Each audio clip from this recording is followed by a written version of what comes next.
So this is the final resting place here of the Aylmer family.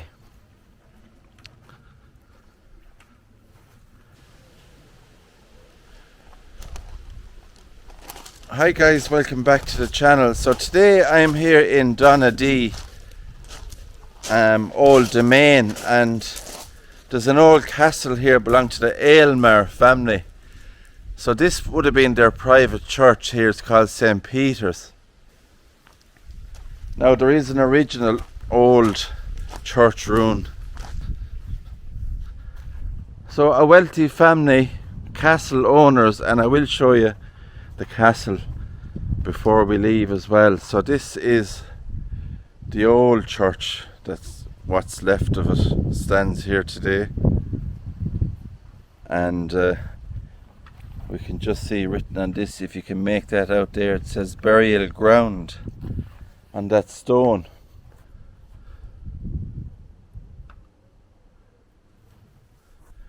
So this is the final resting place here of the Aylmer family. And the door is locked, but there's two holes in it here so we can have a look inside.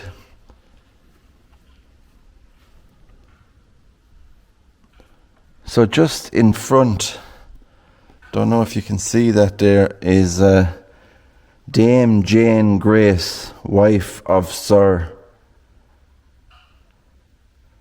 Fenton, I think, Aylmer, who died in 1920 something, I think. And just over this side here then we have Sir Fenton Aylmer, died May 1816, aged 48. And just down the bottom we have Fenton John Aylmer, eldest son of Sir Fenton, who died in 1810, aged, looks like 14 years old there. So there's a number of them there.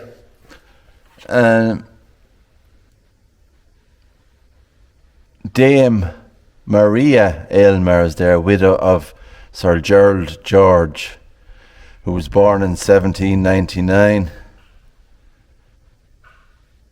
and died May 1879. And we can see there is still flowers in there, people, maybe family members. We have a Caroline Maria, who died in 1935, May the 13th.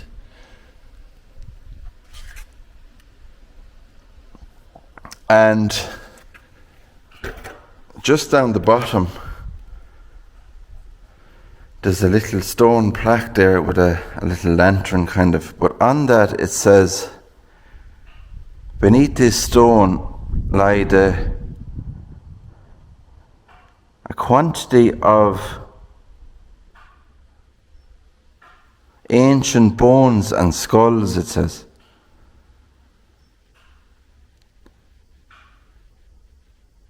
It is hard to read the rest of it there, but it does say beneath this stone lie ancient bones and skulls.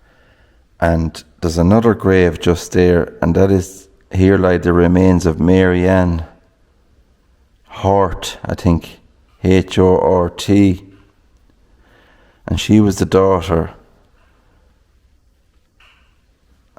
There's moss and stuff all over, but down the very bottom there we can see the word castle. So that's where they would have lived, and 1797 to 1820 is the date. Now there is other angles that we can try and have a look at. The weather's not great here today, it's very wet, so I'll try and do as much as I can. So this one here just in front, this is Elizabeth Rachel. She was the daughter of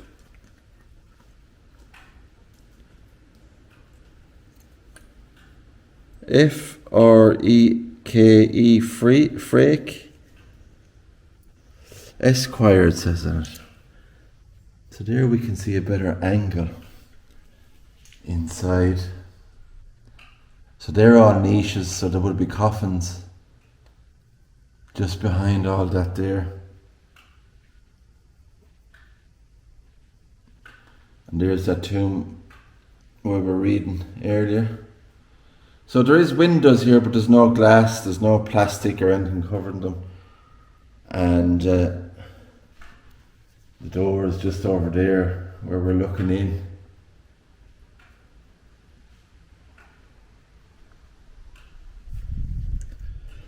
So it's a pity, really. I think Quilcha, the people that look over the forestry area here and stuff, they're looking after all the area. But really, I think they should leave that door open, that people might be able to go in there and read those better and have a better look at the family names and the history and stuff. So down here then, we'll just have a quick gawk down here. There's more graves. Now it is overgrown, as I was saying, and the grass is very wet.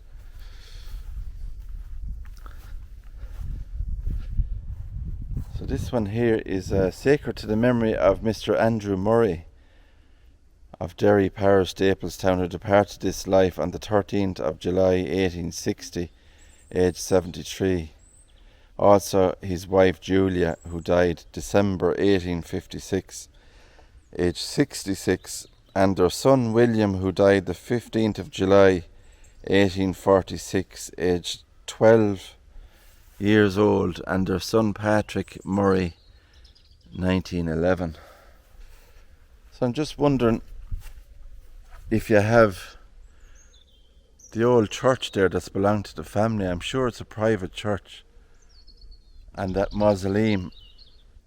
So were these people that were buried outside here in the church grounds, have they any connection to the family? Erected by Mr. Thomas Staunton of Upper Leeson Street, Dublin, in memory of his beloved wife Jane, who died the 7th of April 1862, and Jane was only 30 years old, so very, very young. Another nice old grave here. We have the Lamb of God on this. And this was erected by Mrs. Mary Mourne in memory of her beloved husband Patrick Mourne, who died the 9th of September 1884, aged 46. Also in memory of Edward Mourne, who died in 1867, aged 74. We have an Ellen, who died in 1875. Parents of Patrick Mourne. So there are all those old graves. There's some more in here, as you can see, covered over. Lots of ivy on them, and those ones actually have lovely carvings on them, but it's not possible to read that. So this grave here, it says this monument was erected by John Walsh in memory of his father William, who departed this life 1816, I think, aged 60 something years old, I think.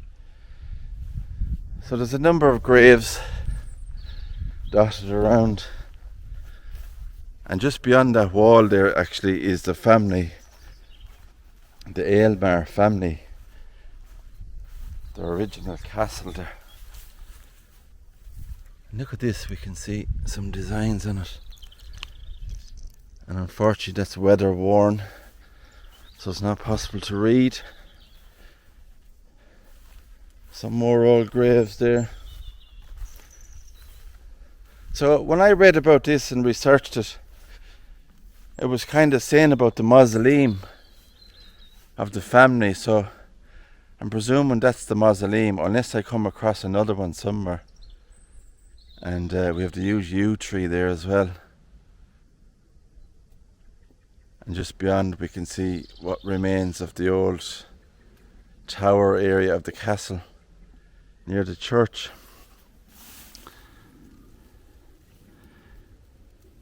This is John Dunn, who died on the 15th.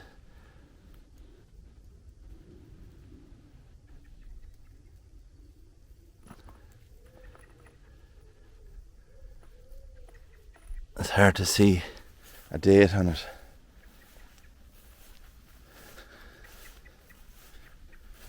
So here's another one of those stones, look. And it says burial ground on it. So there's a better view actually now of the old Church of Ireland it is. Right, so making my way up through that long grass. Just come across another beautiful headstone here with a floral design on it. And this is erected to the memory of Stephen Whittle, who died December 1912, aged 62, of his wife Margaret. And she died in February 1910, aged 61. And we have a Mary down there who died in 1903, aged 98 years.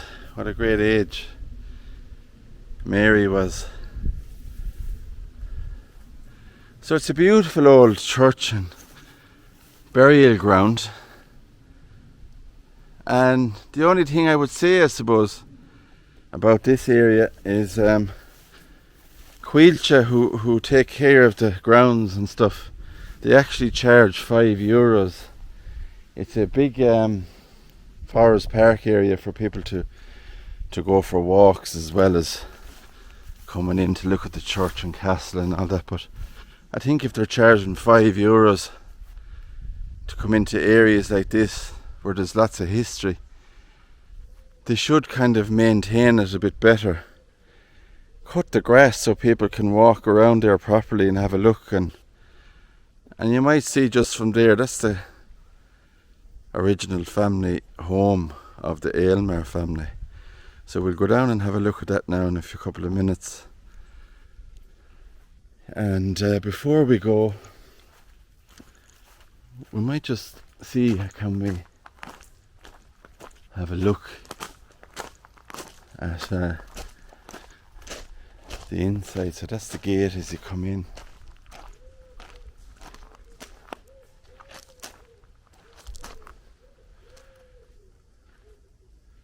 So that is the structure there of the old church. Church of Ireland. And of course it's open Sunday for worship.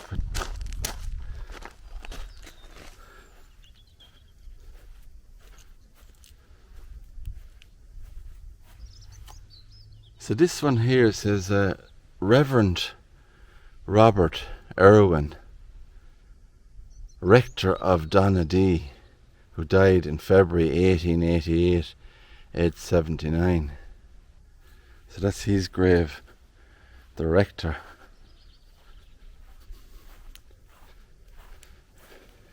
That must be like an old, I wonder, is that an old bull on, they call them, stone that you'd find in old churches. So there's a plaque here and it says the Josh Rose Reflective Garden. Now not only that, but we can show you this part over here, and this is connected to the castle. So on this plaque it says Gertrude, daughter of John Light M.A.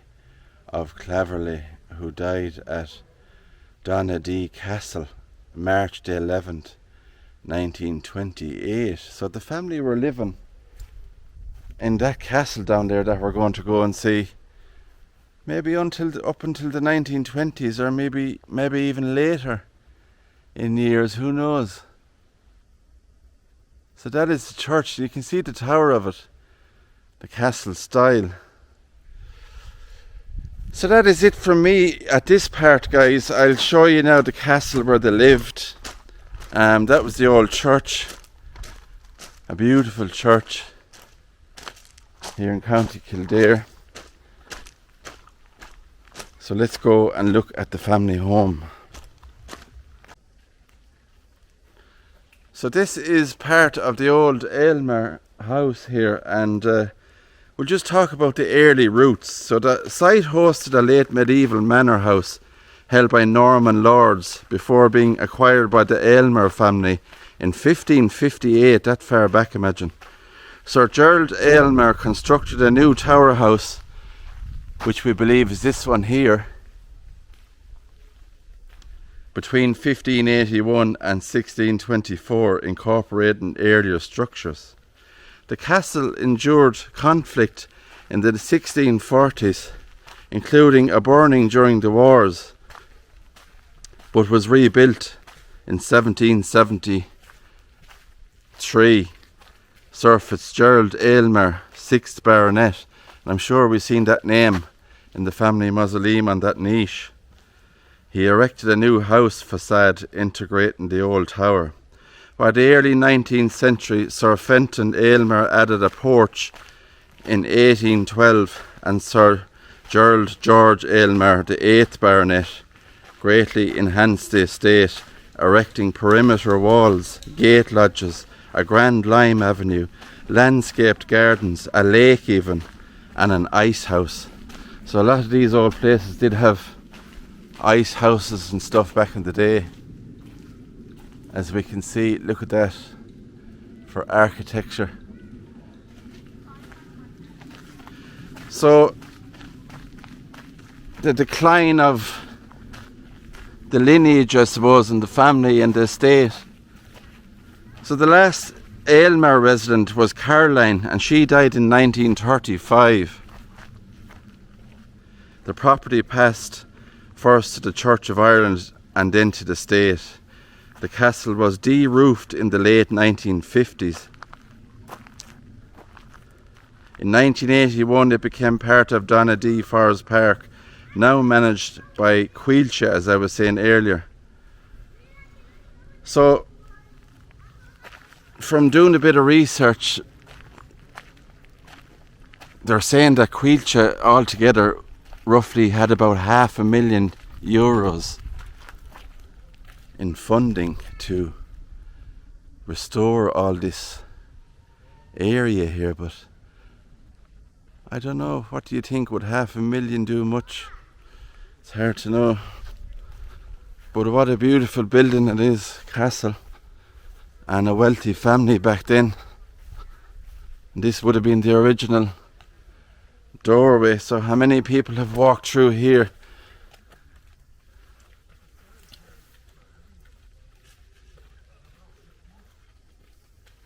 That would have been a door into one of the other rooms. And my feet are absolutely soaked today with the weather. Right guys, I think I'm going to wrap the video up there. I hope you enjoyed this one. If you did, give it a big thumbs up, subscribe to the channel for more interesting locations just like this one here, and history. And I'll see you all on the next adventure.